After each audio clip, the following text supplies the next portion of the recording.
G'day you mob, Pete here, and this is another episode of Aussie English, the number one place for anyone and everyone wanting to learn Australian English. So today I have a Goss episode for you where I sit down with my old man, my father, Ian Smissen, and we talk about the week's news, whether locally down under here in Australia or non-locally overseas in other parts of the world. Okay, and we sometimes also talk about whatever comes to mind, right? If we can think of something interesting to share with you guys related to us or Australia, we also talk about that in the Goss.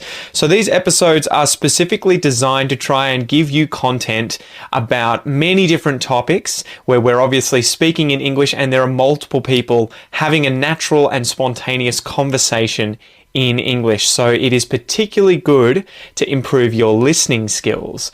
In order to complement that though, I really recommend that you join the podcast membership or the academy membership at aussieenglish.com.au, where you will get access to the full transcripts of these episodes, the PDFs, the downloads, and you can also use the online PDF reader to read and listen at the same time. Okay, so if you really want to improve your listening skills fast, get the transcript, listen and read at the same time, keep practicing, and that is the quickest way to level up your English. Anyway, I've been rabbiting on a bit, I've been talking a bit. Let's just get into this episode, guys.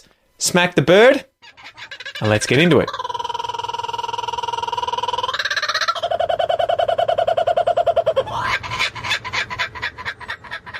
So, news-wise, Dad, what's going on? You got your iPad out? I have. I've got. It's been a slow news week. Just one of the things that's worth talking about. The big news this week is today is the AFL, Australian Football League Grand Final Day, and we are now. Hang on, what is it? 2:38. So we would now be in the throes of the teams warming up and 100,000 people about to stand for the national anthem and then scream and roar for the next 2.5 hours.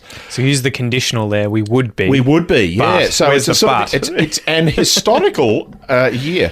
Yep. There's this year, obviously, with COVID, the AFL and most other sporting codes that have not just cancelled have been severely restricted, and so this year the number of matches played has been reduced. And where they could play was reduced. And there was a mass exodus, right? There was a mass exodus out of Melbourne because Melbourne has been on this lockdown for the last 6 months with some changes, subtle changes in restrictions, but we've basically been on lockdown for 6 months. So you couldn't play football in Victoria. So they decided the AFL decided a few months ago that the final series, regardless of where teams had come from, so typically the way the final series works is there's a final 8, so there's 8 teams in the finals. And without going through the details of how they actually work, quarterfinals, semi-finals, and the grand final, right? Effectively, I mean they're not quite like that, but because there's a bit of shenanigans going around as to whether you finish in the top 2 and the bottom 2, and top 2 get an advantage that they can lose a game and stay in, and so on. So, but that aside, typically the team that finishes higher in the top 8 in any of those finals will host the match at their home ground. That has not been the case this year because all of the Victorian teams that made the finals have been in hubs in New South Wales and Queensland. So they've played their finals in their home finals. Those that have finished higher up on the ladder have been played in Queensland. And the grand final, it was decided about a month or 6 weeks ago that the grand final, which is on today, will be played in Queensland. It has always been played in Melbourne, at the Melbourne Cricket Ground. There's been a couple of occasions in history where it has not been played at the MCG because of construction work that was going on at the MCG. So how long ago was the last time that it wasn't played at the MCG, if you can remember? Like decades, obviously. Decades, yeah. There was a grand final that was played at a ground that is no longer in use in Melbourne in the 80s, I think, when the whole northern stand was being redeveloped. And then I think in 1956, which was the year the Olympics were in Melbourne, and the MCG, you were born. It was, yeah. It's when we got colour TV. I remember it well. 1956. No, we got TV in 1956. We got colour TV in 1972. So the MCG was in use at the time, in terms of constructing it for the athletics track for the Olympic Games. And so the game got shifted out to Carlton Football Ground, which is no longer in use either. It's just as a training ground now. So yeah, it's certainly been in Melbourne, regardless of which ground they've used, for 120 years. And this is the first year that it's been outside of Melbourne. And it's the first year that it is not on in the afternoon. The ball will have been bounced. The game would have been started at in about 9 minutes' time. Normally it would be, because it was a twilight kind of game, or it was late afternoon. It would start at 2:50 or so, and it'd finish just after 5 o'clock. So what's the rationale for having it at night? Look, the AFL have been pushing to have it at night for a long time.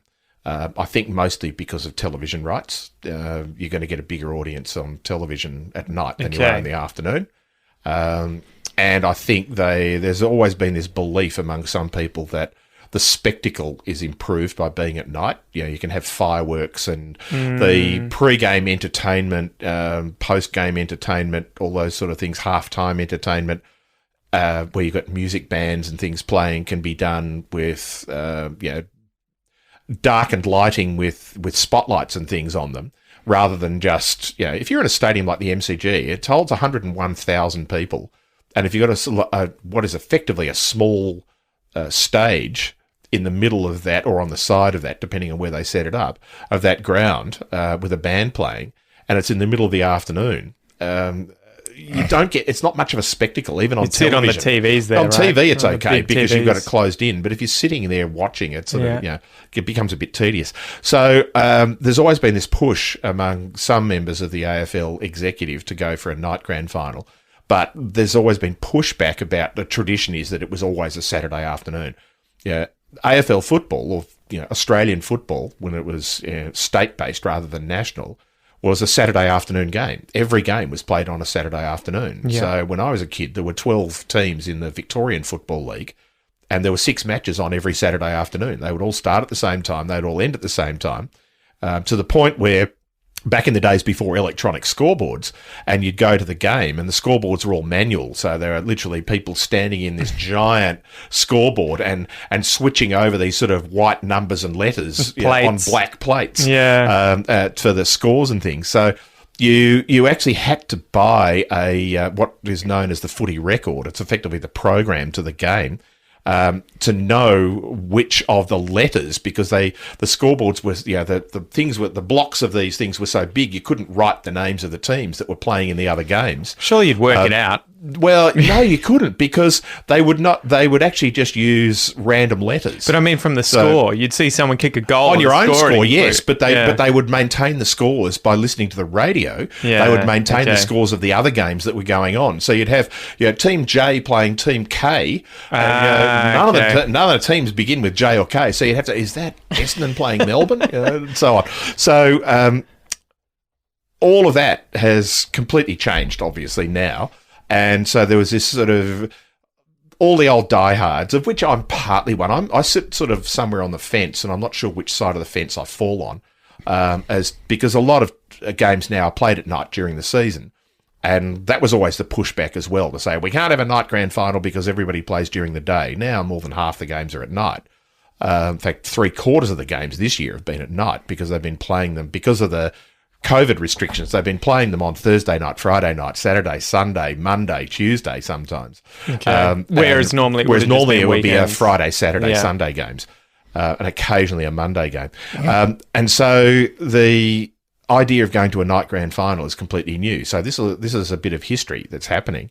We're fortunate in the sense that Queensland now have got such low restrictions for COVID that they can effectively have a full crowd. It's not quite full, but it'll be close to full in the ground.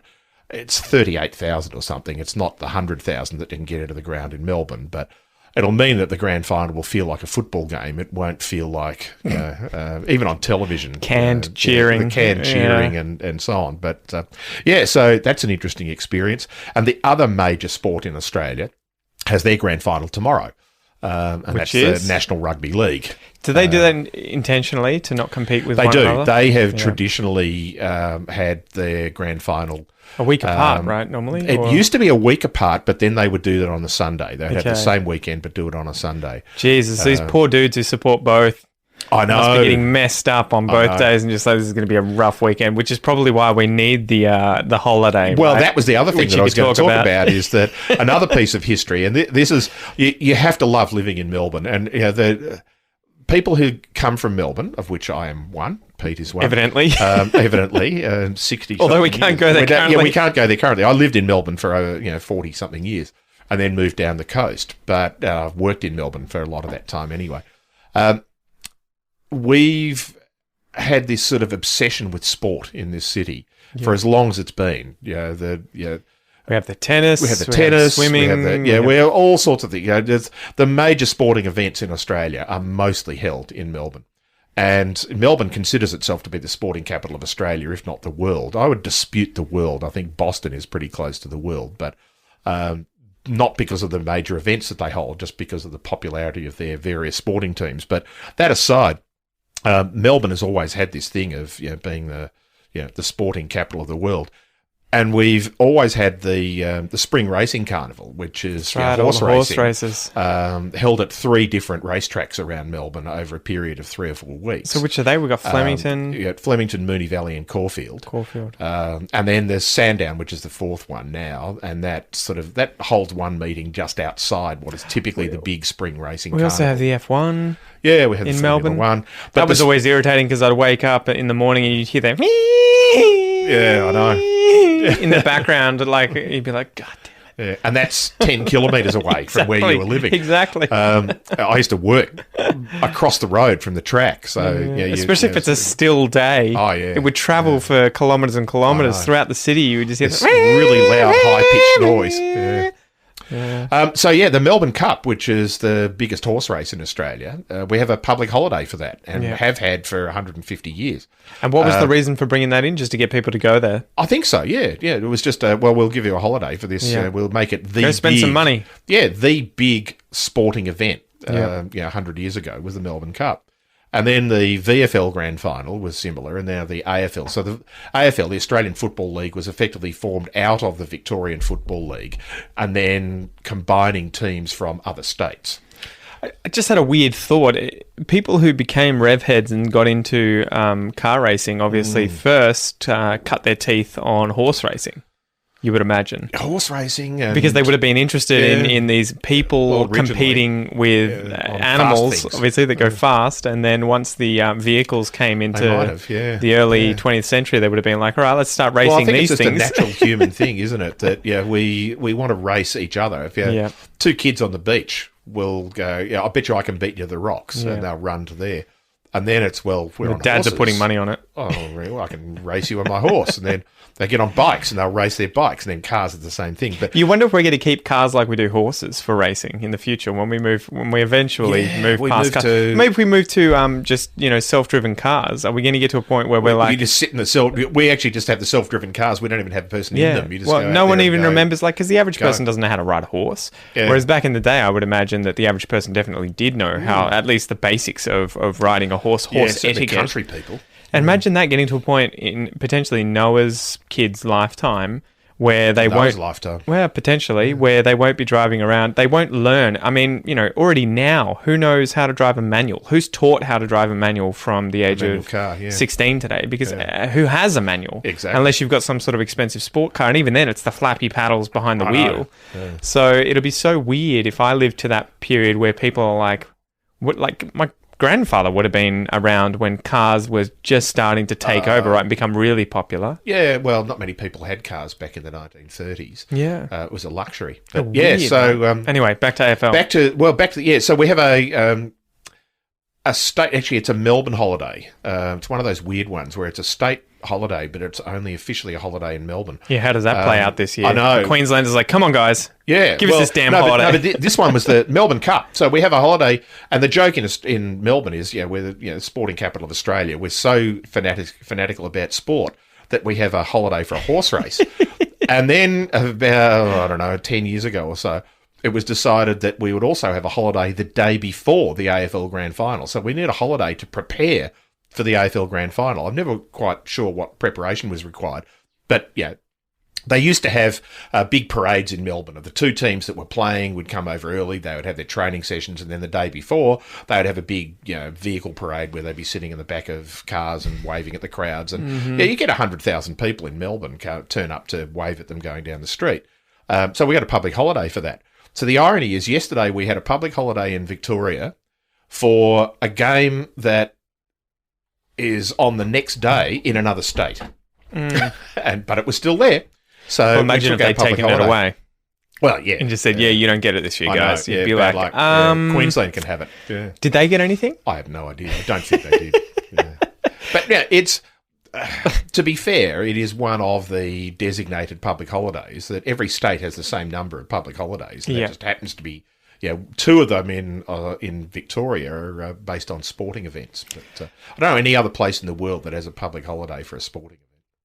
Yeah, I don't know enough about global Put holidays. your comments below. There's probably one for soccer in Brazil.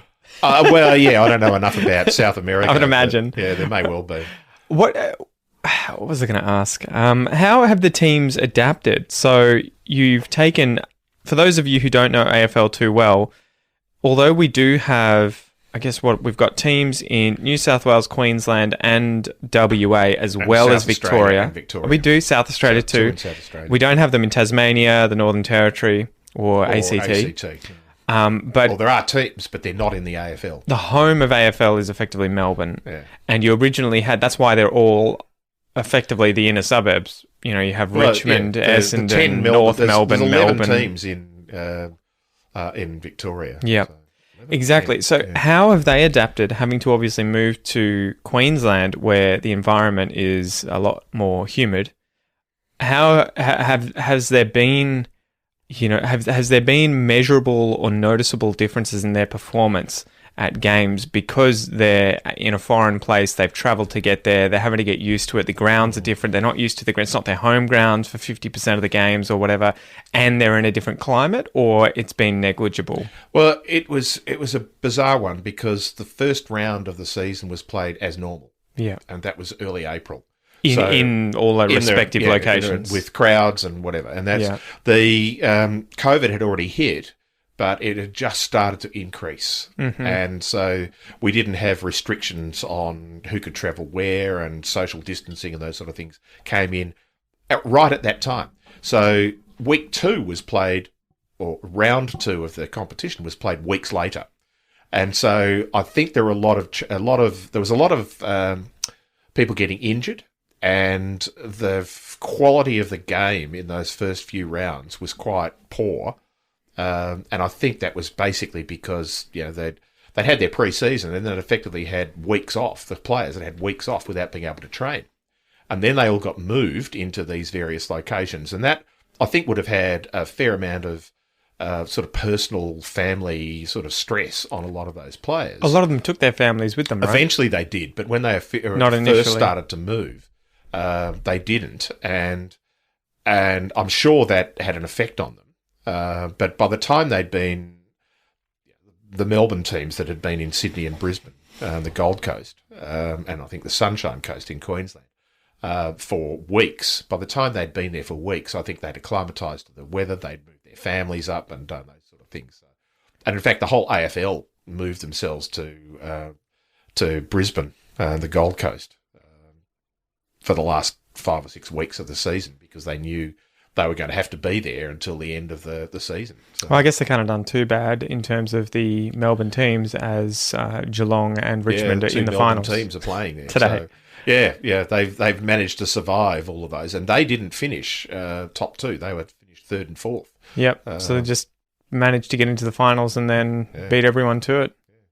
Far out. So you're looking forward to it? Who are you expecting is going to win tonight? Look, this is my heart in my head. I hate Richmond. It's going to be Geelong. I hate Richmond. And they're like 50% as bad as Collingwood, right? Oh, no, I hate Richmond more. Really? Yeah, Collingwood, we actually must do an episode on AFL and teams and things. But I'm an Essendon supporter. We probably need your friend Ralph to come in as well. So there's 2 of you that actually know your Ralph footy. and I'll just be shouting at each other. I'm a supporter of one team who has actually had, for the last 20 years, have been pretty ordinary, and they've had some scandals. And Essendon. Essendon Football Club. I switched on to Essendon. I was a Geelong. In fact, no, You started off as an Essendon I was Essendon, supporter. then we switched moved to down Geelong. here near Geelong, and you went to Geelong, and then you switched back. I Bad think I decision. switched back beforehand because I remember Yeah. being into Geelong when I was in primary school up in Melbourne and telling my friend Daniel, I'm into Geelong. I follow them now, and him just being like, "You fucking traitor." Yeah. And I think it was Gary Ablett originally that did it, and I liked how who's the best player in the entire league? All right, I go for his team. And ironically, his son plays his last game today in the grand final. I hit his son with a water balloon once when we were hanging out hanging as out kids. at Deakin University. Fighting each other, yeah. So, Gary Ablett Jr., sorry about that. Yeah, 358 games or something. He plays his last one today. Yeah. He's probably the highest paid player of all time. One yet, of. Craziness. So I hate Richmond, and and it's mindless as to why it's a tribal thing as to which clubs you like and don't like, and everybody of course has their own team, and everybody else is rubbish. But I particularly hate Richmond because when I think I was about 9 or 10 years old. Actually, I might have been a bit older because I think the first time I actually got to go to a football game by myself, just with some friends. I was probably about 12 or 13 years old. By yourself? Yeah, well, 12 or 13. Got on Those the were the train, days. went to the MCG and got into the game. Yeah. And it was Essendon Richmond. Mm-hmm. I was probably being a fairly typically obnoxious 12-year-old. No way, Dad. Essendon was winning, and so I was probably being even more obnoxious. And this, what at the time I thought was a little old lady, she was probably in her 40s, but who was sitting in front of me and turned around and hit me in the head with her umbrella. Really? Yeah. Jesus. So either I was on. being really obnoxious or she was just a bitch. But she was a Richmond supporter. And so I've hated Richmond ever since. I've just had this thing about Richmond supporters. So, I'm going for the Geelong. Go Cats. Far out, yeah. Well, I guess I should probably go for Geelong. I need to get Kel into it. I have to twist her arm and be like, you're a Geelong supporter now. Got it. If we you live in, here. It's funny, if you live in Melbourne or Victoria, you have to have a team. If you live in South Australia or West Australia, it's the same. I think if you live in New South Wales or Queensland, it's not so much. You're more likely to be an NRL, a rugby league fan, because that's the sort of centre of rugby league is Queensland. Do you think that's going to homogenise, or do you think there's always going to be these borders in terms of the further north you go, the more people are into rugby, the further south you go, more people are into footy? I think that New South Wales is almost, for the next few years, New South Wales is almost going to be this holdout of rugby league. Because how many teams do they currently have? Just two? In the AFL, Swans Sydney and Greater Western Sydney. Yeah. And there's two in Queensland. Greater Western Sydney. The Giants. The Giants, right. yeah. And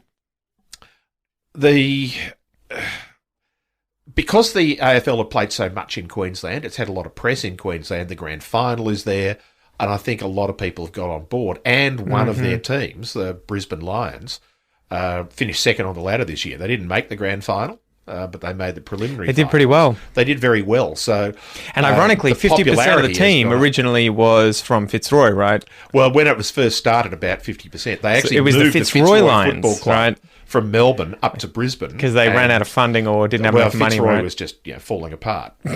Because I remember seeing that when I was professional. That would have been when I was probably a young teenager, younger, no, very young, very young, was it? Early 90s. Because I remember going to the Napier Hotel, the pub where you could get these kangaroo parmesanas. Yeah, they were amazing, guys. Yes. They would, instead of chicken, it was a parma. Well, there's a fight for you. What's the slang term for parmigiana? Yeah. I think I'd call it a parma. Parmigiana. Yeah, parmigiana. So that would be normally chicken breast coated in crumbs with ham and cheese on it with chips and a salad. That was the parma. And if you go to the Napier Hotel, there's name drop for them. They are in Fitzroy. And so every time I went there would be the Fitzroy Lion, all these old posters of people and banners winning grand finals or whatever it was all over the place, except for the fact that it had been 20 years since they don't actually exist there. Yeah. Exactly, yeah. But kangaroo parmigiana was amazing because instead of chicken, it had kangaroo and amazing. Absolutely loved it. But yeah, so AFL, you reckon the Cats are going to win? Well, it's a heart and head thing. My heart has to say the Cats, but my head says that the Richmond Tigers are more likely to do well. Well, it's funny because they were doing shithouse for decades. Oh, yeah. Right? Yeah. And then they Terrible. came back and did they win 2 in a row? Or This is their third grand final in 4 years. Far out, So yeah, okay. they'll win. If they win today, it'll be their third win in 4 years. Yeah, it's so funny how it all shuffles around. Yeah, so they've been by far the most successful team in the last 4 years. How have you noticed, finishing up here, how have you noticed the quality of sports, not sportsmanship, sports ability in players change in your lifetime? Because that's a pretty interesting story, isn't it? Sports ability? Yeah, in not just AFL, probably all the sports, but I guess the point is I've seen the DVDs that you have of these teams through the 60s, 70s, 80s, 90s, and 2000s and onwards now. And from my limited understanding of AFL, at least, up until about, I think, the late 70s, 80s, everyone who played in the AFL, it wasn't their primary thing. It was they had another job somewhere else. No, it was this 1970s that players started to get paid, a few of them enough that they didn't have to work. And as a result, there was that watershed moment of, okay, now we just train full-time. And then it took 20 years for it to become fully professional. But look, I think, and if you go back and watch some of the games from the 60s and the 70s, there are a handful of players on each team that had the skills that would match the skills of the players that are playing today. Yeah. They simply didn't have the fitness, and there weren't the And that's not because playing they styles. couldn't have had it. It was because they didn't have time to They didn't have time to do it. achieve it. And look, I think almost all sports have improved in fitness and strength and diet and all of those sort of things. Closer to your mouth. Sorry. You're all good. Have improved in fitness and diet and strength and those sort of things. And that's just a general, technology and science has come into sport. But skill is just practice. Yeah. And ironically, I think some of the skills of those players back in my childhood was as good, if not better, than the skills now, because their skill in its narrowest sense of being able to mark, as in catch the ball in terms of football, catch the ball, kick the ball, handball it, are less valued now than aerobic athletic ability. Your ability to run 15 kilometres during a game and still be fit enough to keep going at the end of 2 hours. Yeah. And it's not just jogging 15 kilometres. This Especially is if you're a 15 midfielder, kilometres right? in the sort Sprints. of anything between 10 and 100 metre sprints. Yeah. And so those players are super fit now. And this is why you'll see that difference in morphology between AFL players and rugby players. Rugby players I would imagine, run nowhere near the distance that AFL players run. But that, as a result, they end up a lot leaner. Yeah, and but muscular.